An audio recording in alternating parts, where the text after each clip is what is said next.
The first example that I wanted to talk about of quotes and parables that inspired aha moments with me is the Serenity prayer.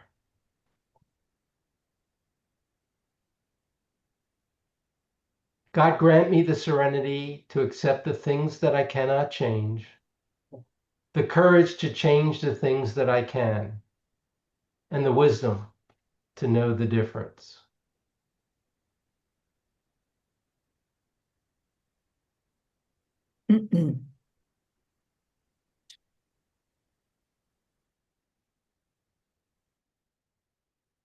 One of the first things I wanted to say about the Serenity prayer is the things that some people may object to. What it's not suggesting, I think, is that you give up on life. You're in peace, you're a happy vegetable. No matter what goes wrong, you're always peaceful. You still have the responsibility for making the best out of everything that happens to you. You still need agency.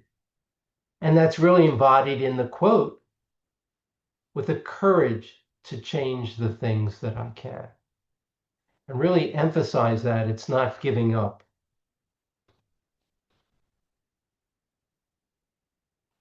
What it is saying, it is suggesting that we can develop the skill to have serenity, a sense of well-being, while we do the best to do constructive, supportive, and effective actions in spite of the difficult situations. It's really this sense of in spite of, no matter how bad it is, we really can find serenity. It's how we relate to problems. We can relate to problems with optimism,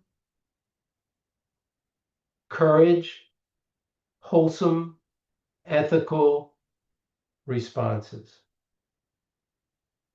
And it is possible, even no matter how bad the situation is to maintain that equanimity.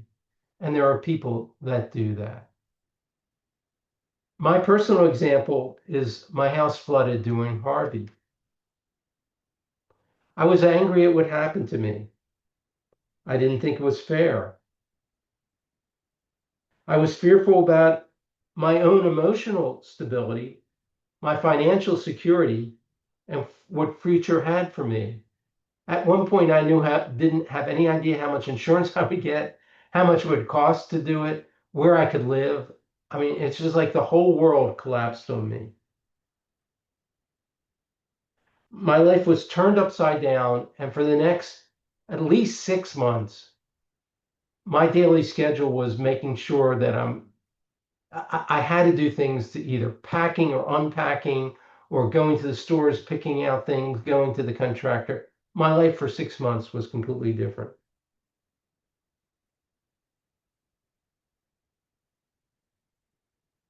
I had a lot of negative emotions, but they aren't evil. Sometimes the negative emotions can be helpful. I was angry it would happen to me, but I also knew I had to do something. Maybe fear didn't stop me. I had to do something.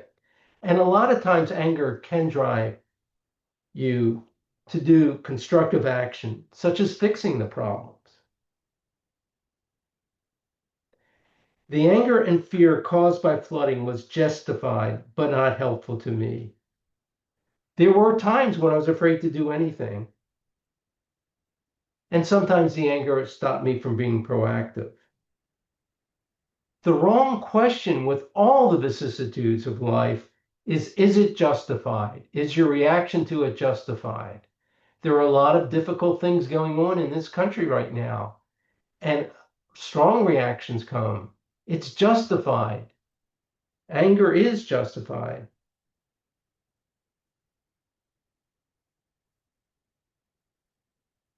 The root of all our problems is that our instinctive negative reactions appear to us to be justified, even if they're not helpful. Whenever we are angry, frightened, or hateful, we feel it's justified. The question for growth is, are my thoughts, actions, and emotions helpful? What is the most constructive thing that I can do when I face adversity? I couldn't imagine that anybody wouldn't be upset in my situation. It was justified.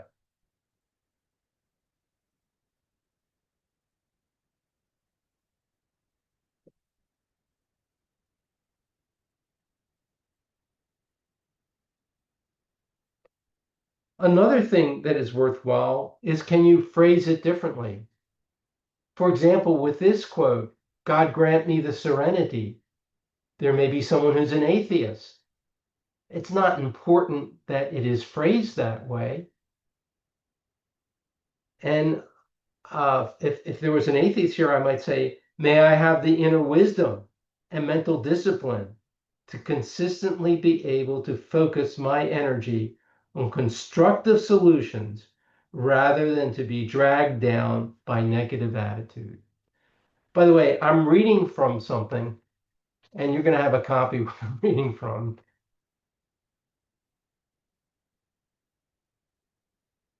These are the tools that over the years we've been studying, I have learned and picked up. It's my toolkit for embodying these principles, and I'll go over them one by one. Cultivating awareness, to me, is the most important thing.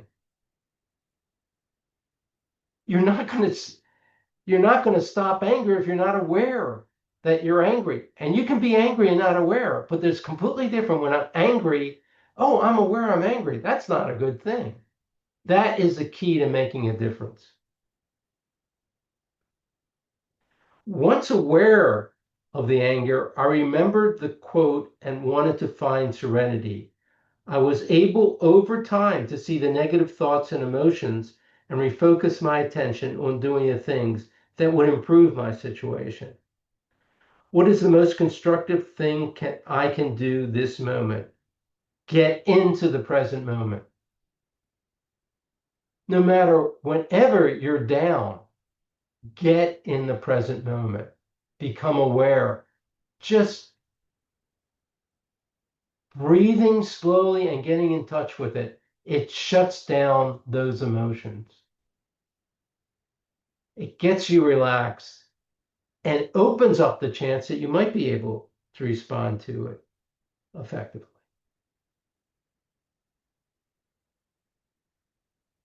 If you're religious, saying a prayer whenever you're upset can turn it off. Being aware, if you're aware that you're angry, just look around you, smell the roses. There might be a beautiful sunset, but be aware of what's going on in the present moment. In the present moment, you might find things. The second bullet up there is meditation is a practice that leads to awareness. We started out this with a meditation. It is creating mental discipline to be able to control your mind, to be able to focus on something. A healthy meditation practice not only allows you, once you're triggered, to become aware of it and stop it, but when you do the meditation practice, you start out much more serene and happy. And whatever goes wrong during that day, you're more likely to be able to handle it effectively. The second arrow, psychological understanding. The flood was a horrible problem, but the way I related only caused greater pain. The mental states of hopeless and anger are debilitating. Be aware that I'm hurting myself. That can help stop the anger and lead to serenity. Normalizing it. I'm not the only person in the world that flooded, and I can name a lot of people who've had far worse problems than me and have been able to maintain a positive attitude. Um, th there are debilitating diseases that people are dealing with on a daily basis I have never had.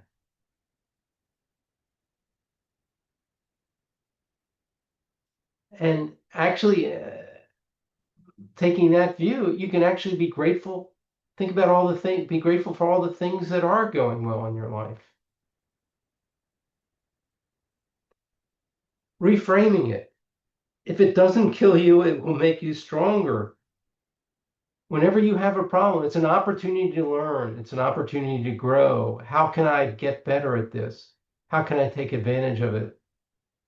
By the way, the strange thing with our flood is my wife and had put off changing the carpeting. We put off painting the windows. We put off all these little repairs, and we were kind of embarrassed. There's broken tile on our fireplace. I mean, all these things were going wrong. We just put off. It became an opportunity to do all the repairs we needed to do. I don't know. um,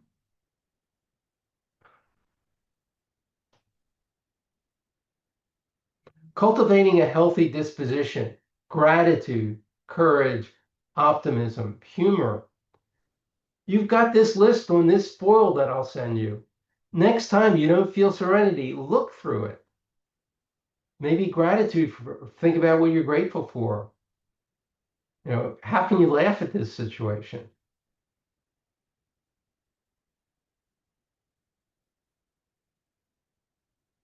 Realistic expectations on your progress.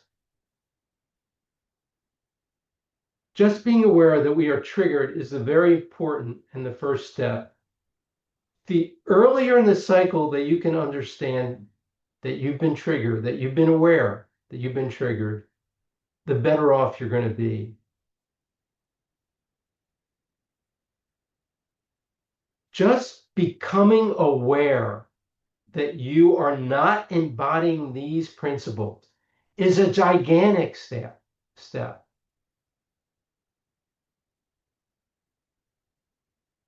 Just being aware that you are upset. Every time you do that, pat yourself on the shoulders. If, example, if you lose someone you truly love, if you snapped out of it with serenity and weren't sad and didn't grieve, that'd be horrible. But be aware that you're grieving and know that you're grieving and know the impacts of the grieving. And with grieving, reframing it might help is to be thankful that you had that person for so long. And it's just a way you need a mind that just flips, reframes, is constantly being aware with the problems. And there's a process that I have seen, and it's a very slow process. But if you cultivate awareness, first you'll be aware that you got angry. And you'll be aware after you got angry and did the wrong thing. Then you'll be angry, be aware you're angry, and you'll still do the wrong thing. Then you'll be angry and you'll be aware of it, but you won't be able to stop it. And then at some point, you'll be aware of your anger and say, I'm just tired of this, and just it'll drop. But it takes time. And one other thing to realize, start out with small things. Yeah, I used to get angry at red lights and traffic jams. I'm real good at not being upset by that. It doesn't do any good. They're little small things. Work on those and maintain serenity through that.